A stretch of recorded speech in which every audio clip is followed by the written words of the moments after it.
참 아멘 하기가 너무 좀 무서운 그런 예레미야 말씀이죠. 사실 예레미야서를 쭉 이렇게 다루다가 보니까 우리가 좀 매너리즘에 빠질 수가 있겠다 하는 생각을 해봤습니다.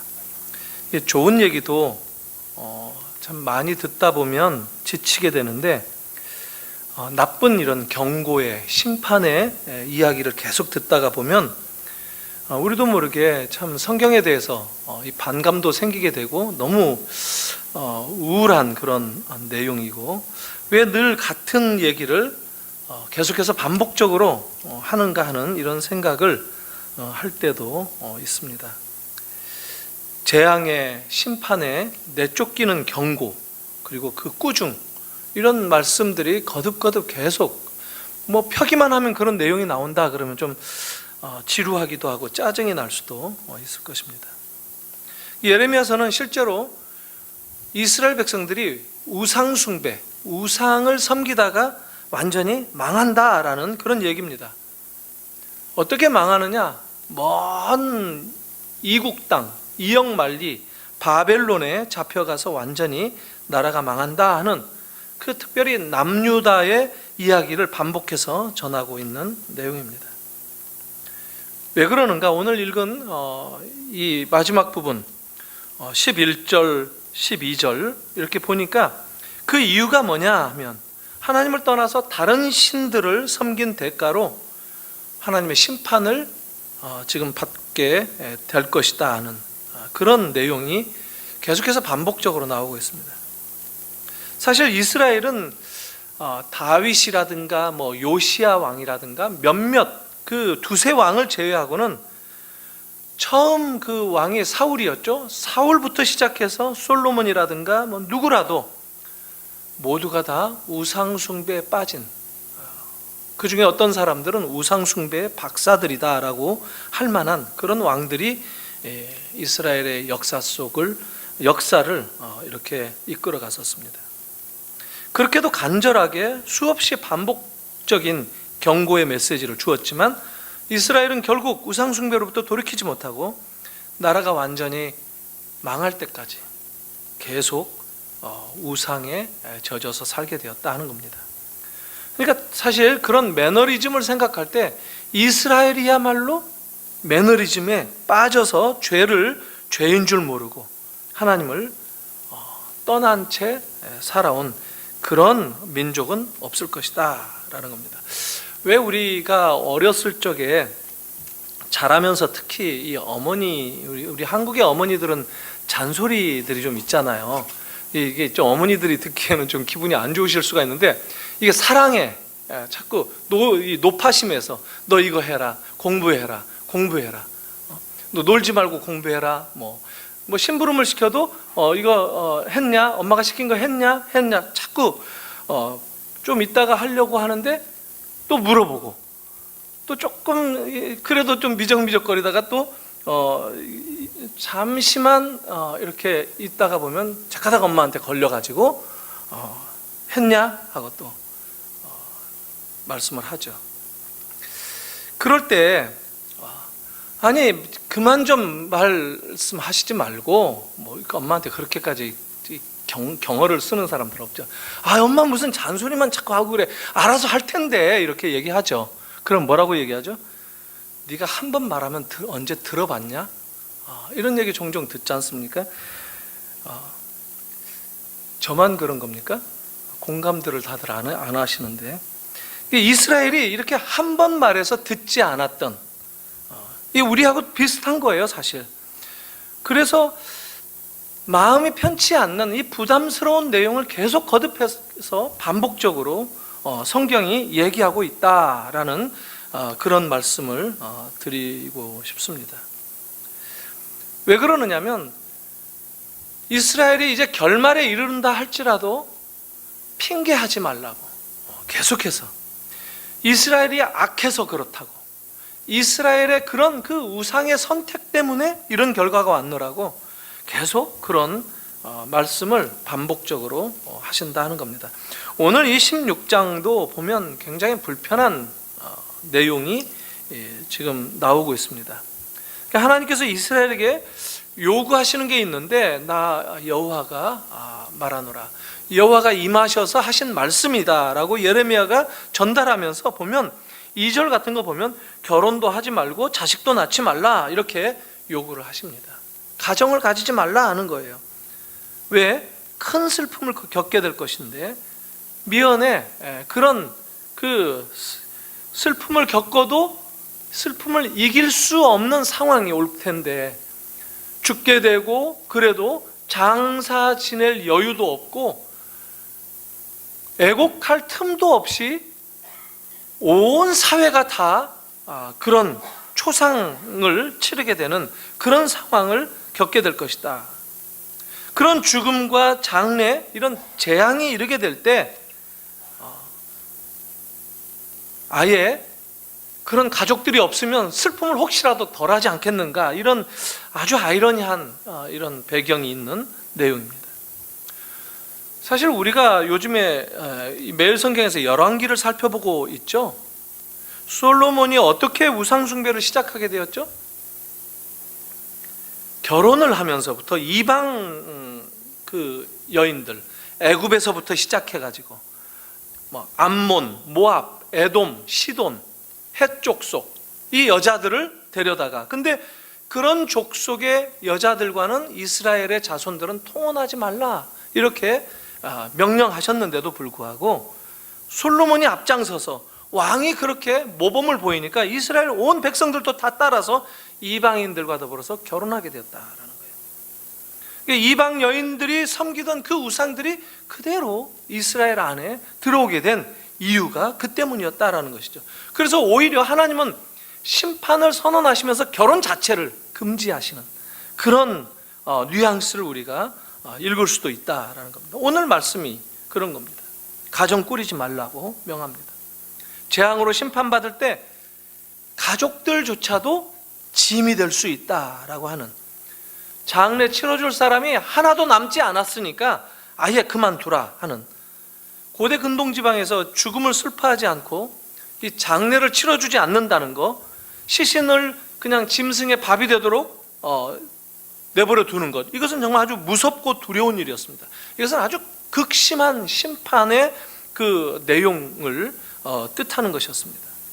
그러니까 다른 말로 말하면 하나님은 가족을 비롯한 모든 사회적인 삶의 경험을 다 그걸 통해서 우리 사람들이 결국 위로받고 행복을 경험하고 사는데, 그런 위안거리 자체를 다 포기하라, 금지시켰다 하는 것입니다. 이걸 역으로 보면은 뭡니까? 우리의 위안이라는 게 이 세상에서 우리들이 만들어가는 그런 삶의 경험들, 이게 아니라 야훼 하나님께로부터만 위안을 삼을 수 있는 때가 이르게 될 것이다 라고 얘기를 한다는 겁니다. 하나님만이 소망이고 위로가 되고 평강이 되실 것이다, 이런 얘기라는 것이죠. 사실 굉장히 끔찍한 결과를 예상하는 그런 내용들이 계속 주어지는 겁니다. 결혼을 안 하고 자녀들을 낳지 않게 되면 어떤 일이 벌어질까요? 지금 우리나라도 출산율이 다시 또 그냥 곤두박질 쳤다고 그러죠. 작년까지만 해도 한때 출산율이 좀 높아졌다고 그래요. 아니나 다를까 올해는 우리 교회도 좀 아이들이 조금 덜 나오는 것 같아요. 작년에 아이들 많이 낳지 않았습니까? 이 출산율이 적으면 사회 문제지 않습니까? 근데 아이를 아예 낳지도 않고 결혼도 아예 안 한다면 이게 어떤 일이 생기느냐면 다음 세대 자체가 없어진다라는 거예요. 다음 세대로 연결되어지는 이게 완전히 끝나게 된다라는 겁니다. 지금 이스라엘이 겪는 이 재앙이 그런 의미에 있어서 아주 큰 심판이다라는 겁니다. 하나님의 명령에 의해서 지금 이런 일들이 이루어져야 된다라고 지금 얘기한다는 겁니다. 하나님의 적극적인 의지로 벌어지는 일이다라는 겁니다. 5절 같은 데도 보면 초상집에 들어가지 말라고, 가서 통곡하지 말라고, 그들을 위해서 애곡도 하지 말라고 명령하시죠. 하지 마라 라고 얘기하시는데, 이런 끔찍한 일을 당하게 되는 이유가 뭐냐면 하나님은 내가 이 백성에게서 나의 평강을, 나의 인자를, 나의 사랑을 다 제하였다라고 말씀을 하십니다. 하나님의 평강, 하나님의 인자하심과 사랑이 없어진 그런 사회는 얼마나 끔찍하겠는가라는 것이죠. 위로도 평강도 사랑도 다 하나님께로부터 온다라는 겁니다. 이런 것들을 하나님이 다 빼앗아 버리시면 다 모두가 죽게 된다라는 것이죠. 6절 말씀은 사회적인 모든 계층이 다 죽게 된다라고 얘기를 하지 않습니까? 근데 죽어도 몸을 베거나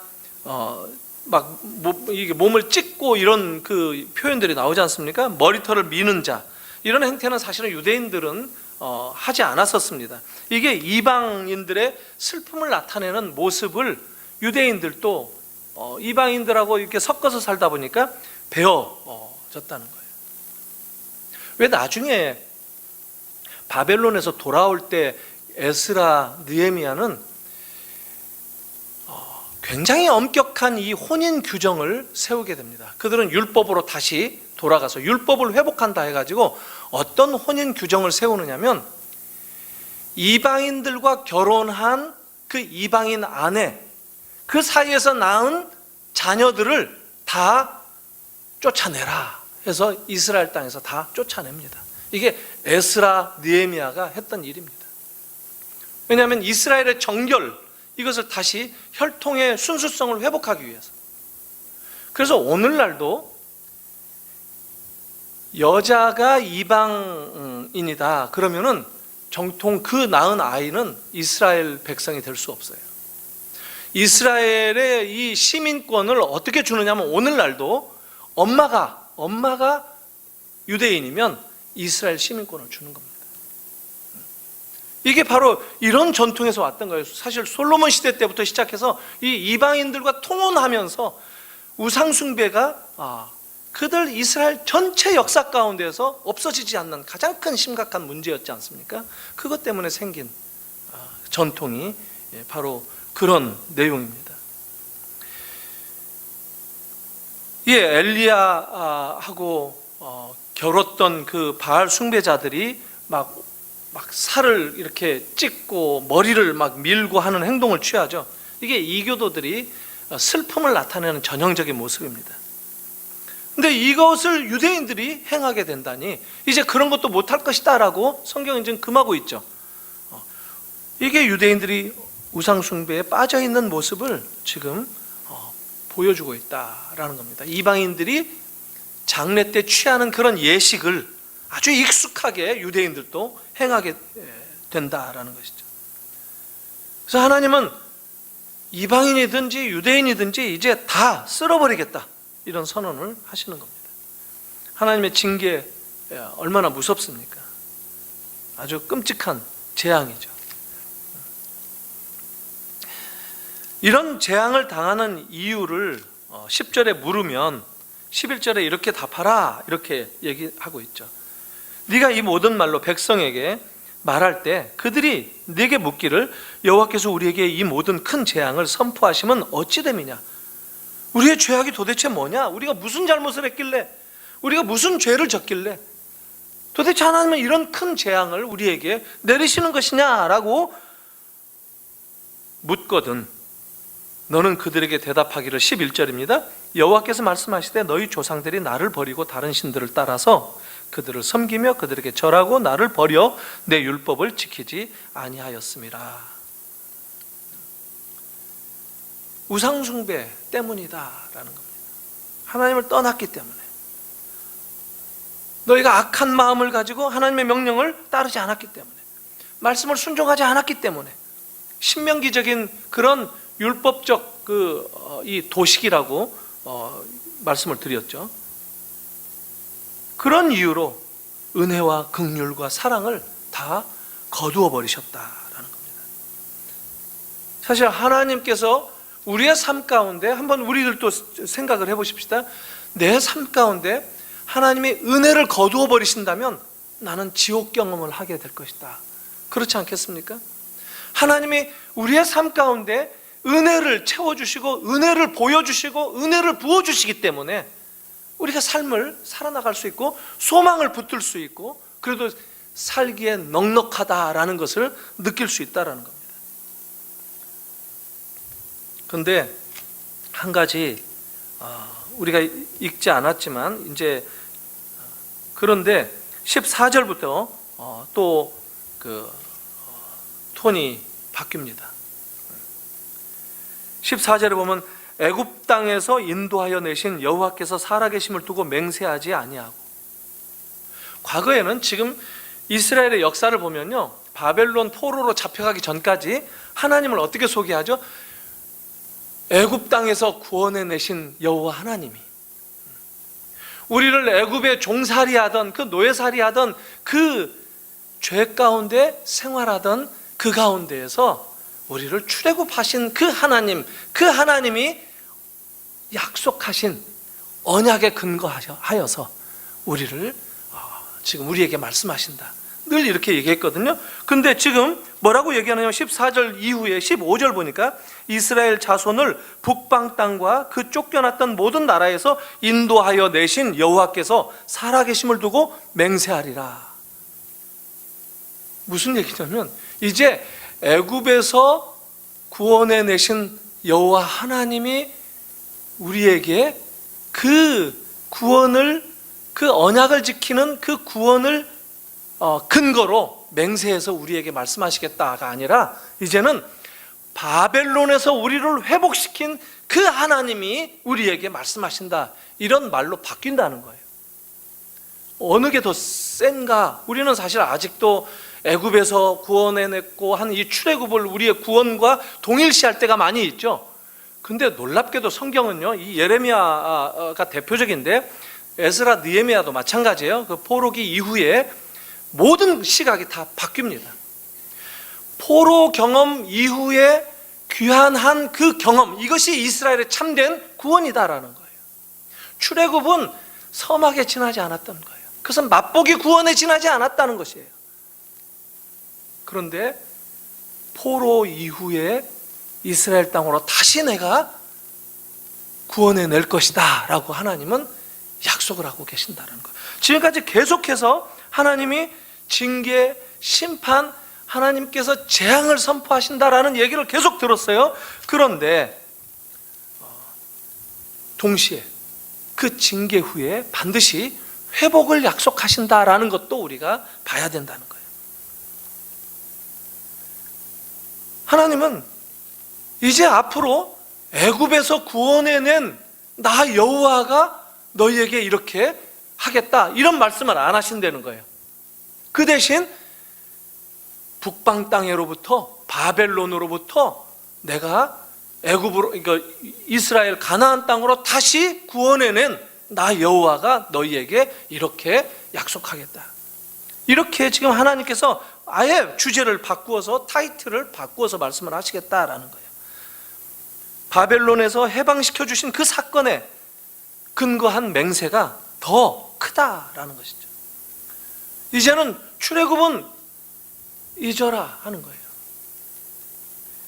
그렇게 바벨론에서 귀환하는 큰 사건, 이것을 지금 약속하셨다. 이것이 진정한 회복이고 이것이 진정한 구원이다라는 것을 지금 말씀하신다는 거예요. 16절 이하에 또 하나님은 어떤 일을 행하시느냐면, 이스라엘이 아주 다 파괴되었죠. 바벨론으로 끌려가면서 이 바벨론이 예루살렘을 다, 성전, 성벽까지 다 때려 부셨죠. 파괴를 시켰어요. 아주 아수라판으로 만들어 버렸어요. 그런데 그 바벨론에 대해서 하나님은 심판을 하시겠다라고 선언하십니다. 무슨 얘기냐면, 이스라엘의 죄 때문에 심판을 받고 바벨론으로 쫓겨갔다가 참 어려움을 겪는 것도 틀린 말은 아니지만, 그럼에도 불구하고 그 이스라엘을 괴롭혔던 이방인들, 바벨론들, 이런 이방 제국들에 대해서 하나님은 보복해 주시겠다라고 얘기한다는 겁니다. 이스라엘이 바벨론에게 당한 것, 이것을 하나님께서 다 지켜보고 계시고 다 보신 만큼 그것을 갚아주시겠다라는 겁니다. 일일이 하나님은 이스라엘의 어려움, 징계받고 있는, 고난당하고 있는, 그 심판당하는 그런 모습들을 다 보시고 일일이 기억하신다라는 겁니다. 하나님의 얼굴 앞에서 숨기우지 못하도록. 이게 뭡니까? 하나님은 우리를 그렇게 눈동자처럼 지켜보신다는 거예요. 그 하나님 앞에서 은폐할 수 없다는 거예요.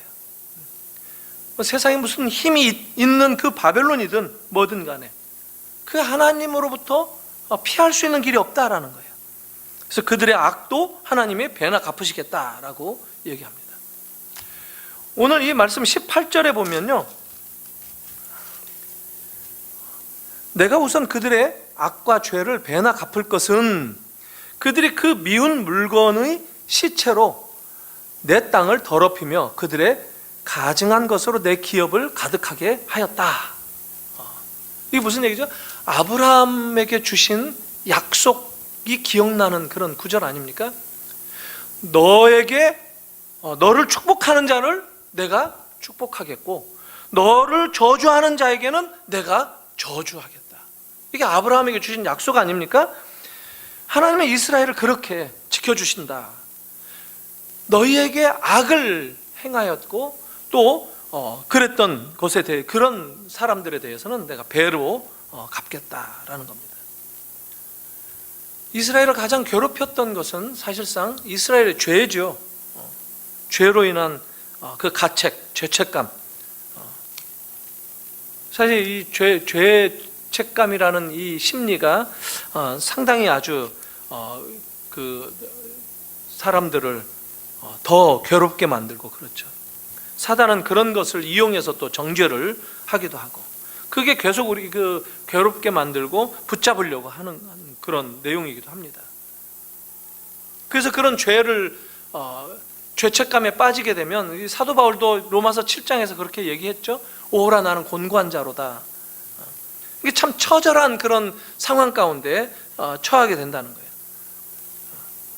그래서 경험하는 것이 뭐냐면 죄의 싹은 죽음이다라고 해서 죽는 것을 경험하게 된다라는 것이죠. 그러나 로마서 7장 이어서 8장으로 넘어가면은 그리스도의 사랑으로 누가 우리를 끊을 수 있겠는가라고 다시 또 약속을 해주시죠. 예수 안에 구원은 완전한 보증이 된다라는 것입니다.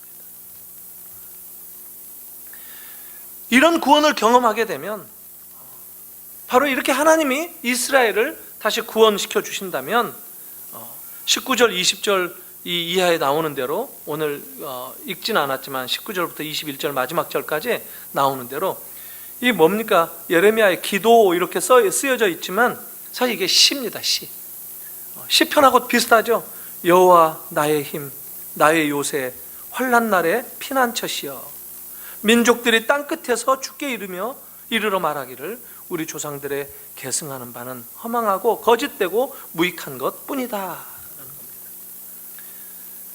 그러니까 열방들은 자기들이 이렇게 무익한 것을 따랐던 것들에 대한 그런 삶을 후회하도록 만들 것이다 라는 겁니다. 결국은 환난 날에 피난처가 되시는 그 하나님으로 인해서 열방들은 후회하게 될 것이다. 이제까지 많은 사람들은 이스라엘의 그 어려움을 겪고 고난당하는 모습을 보고 코웃음치고 참 잘됐다 이러면서 비아냥거렸죠. 그러나 하나님이 회복시켜 주시고 하나님이 구원시켜 주시는 날이 반드시 온다라는 것을 깨달아야 한다는 겁니다. 한 가지만 좀 정리를 하면서 맺도록 하겠습니다. 이스라엘의 이런 삶을 돌아보면서 우리들의 모습을 좀 생각해 봤으면 좋겠습니다. 이스라엘은 가나안에서 이방신들을 섬기다가 하나님께 참 경고로부터 시작해서 마침내는 심판을 받게 되어서 가나안을 쫓겨나가게 됐고 결국은 먼 나라의 포로로 잡혀갑니다. 바알신을 섬겼고 아세라를 섬겼습니다. 아세라는 바알의 그 부인이죠, 부인. 서로 풍요를 상징하는 신들이에요. 아세라도 그렇고 바알도 그렇고. 이 바알은 남성으로, 아세라는 여성으로, 이 그 새겨 놓은 조각들을 이렇게 보면은 아주 육체파입니다. 육체파, 아주 풍만한 육체파로 나옵니다. 이게 뭐냐면 풍요를 상징하기 때문에 넘친다는 거죠. 왜 이스라엘 백성들이 아세라를, 바알을 섬겼을까? 자기들도 이제 풍요롭게 살았으면 좋겠다 하는 그 소망 때문이었던 거 아니겠습니까? 먹는 것도 좀 풍성했으면 좋겠고, 만나 뭐 이런 거 말고 집도 좀 큰 집 짓고 살았으면 좋겠고, 즐겁게 맛있는 거 실컷 먹고 이렇게 살았으면 좋겠다. 아세라를 따른 것이다 라는 겁니다. 결국 풍요와 번영과 쾌락을 쫓았다라는 겁니다. 사실 이스라엘 백성들이 뭐 바알과 아세라를 진심을 다해서 섬겼겠습니까? 풍요롭게 해주는 한 그들을 섬기고 매달렸겠죠. 마치 부적처럼. 아침 드라마 보니까 뭐 부적을 베개에다가 넣고 자면은 아들을 낳는다 해가지고 어떤 이 70년대 드라마인데 5만 원에, 그때 돈으로 오늘날 한 500만 원 할 거예요. 부적을 하다가 남편한테 걸려가지고 싸우는 것을 봤는데, 진심을 다해서 그것을 정말 섬기고 그런가요? 아세라를 진심으로 이스라엘 백성들이 사랑합니다 이랬겠나요? 아니에요. 자기들을 조금 혹시라도 풍요롭게 해줄까봐 그 조건부로 섬겼다라는 거예요. 풍요를 주지 못하면, 아니 하나님도 등을 지는데 아세라야 뭐 내 팽개치겠죠. 우리들의 신앙생활은 어떻습니까? 우리들이 귀하게 여기는 것, 우리들이 정말 욕망하는 것, 재물이라든가 이런 것들이 하나님을 섬기는데 혹시 방해가 되지는 않습니까? 그렇다면 하나님이 빼앗아 가신다는 거예요. 하나님이 이스라엘 백성들에게 기업을 나눠주셨죠. 12지파에게 다 땅을 배분해 주셨죠. 그러면 하나님이 주신 그 기업을 가지고 이스라엘 백성들이 이제 하나님을 기쁘게 섬기면서 살기에 충분할 터인데, 그거 가지고 하나님을 높이고 즐겁게 살려고 하고 애를 쓰고 해야 될 텐데, 그 기업을 좀 더 개간하고 하기 위해서 노력하고 거기에 집중하고 그렇게 살아야 될 텐데, 어떻게 하면 저 이방인들처럼 풍요로울 수 있을까? 어떻게 하면 잘 나가는 사람들처럼 그렇게 살 수 있을까? 거기에 우리들이 한눈을 팔다 보면 조금씩 타협하던 것이 우리의 삶의 방향을 완전히 바꿔 놓고 말 것이다 라는 것을 우리가 이 이스라엘의 삶의 모습을 통해서 도전을 받을 수 있다는 겁니다. 하나님은 이스라엘에게 그런 기업을 나누어 주시고 많은 열매를 맺고 살라고 그 가나안 땅을 어떻게 이름을 붙여주셨죠? 젖과 꿀이 흐르는 땅이다 라고 해주셨어요. 근데 그런 삶을 살지도 못하고 실패하고 말았던, 그래서 북방 땅으로 떠나 쫓겨나서 갈 수밖에 없었던 이런 이스라엘이 얼마나 참 답답하기도 하고 참 안쓰럽기도 하지만 한심해 보이는, 사랑하는 성도 여러분, 그 풍요보다도 하나님이 제게는 더 귀하고 더 좋습니다라고 고백할 수 있는가 하는 것을 우리가 도전을 받아야 됩니다. 내가 살게 될 좋은 큰 집보다, 재물보다 주님이 더 귀합니다. 주님이 더 기쁩니다. 주님이 더 좋습니다. 이렇게 되면 물가에 심기운 나무처럼 철을 따라서 시절을 쫓아서 많은 열매를 맺으면서 살게 되는 이 시편의 이 복 있는 자의 삶을 살 수밖에 없다라는 겁니다. 하나님은 우리가 목마를 때 물을 주시고 배고플 때 만나와 메추라기를 주신 분입니다. 그래서 그걸 통해서 이스라엘을 훈련시키면서 깨닫게 해주신 것이 뭐냐면 그분을 의지하는 것이 복이다라는 겁니다. 사랑하는 성도 여러분, 이스라엘은 이미 오래전에 2500년 전 바벨론에 끌려갔다가 70년 만에 되돌아오지 않았습니까? 그렇지만 이런 말씀들, 그들이 경험했던 역사적인 사실들에 대해서 성경이 어떤 관점으로 기록하고 있는가 하는 것을 우리가 따라갈 줄 알아야 됩니다. 그것은 우리를 향한 도전의 말씀입니다. 이스라엘은 이렇게 실패했다. 그런데 우리는 예수와 동행하는 그런 자리로 부르심을 받은 우리들인데 우리가 이렇게 실패하는 길에 서 있다는 것은 말도 되지 않지 않겠는가? 이스라엘을 반면 거울 삼아서 우리의 삶의 중심을 다시 한번 바로잡으라고, 우리의 삶에 의지할 만한 유일한 기준이 있다면 그것은 살아계신 하나님이시다라고 하는 것 다시 한번 마음 깊이 고백할 줄 아는 저와 여러분들이 되기를 바랍니다. 같이 기도하겠습니다.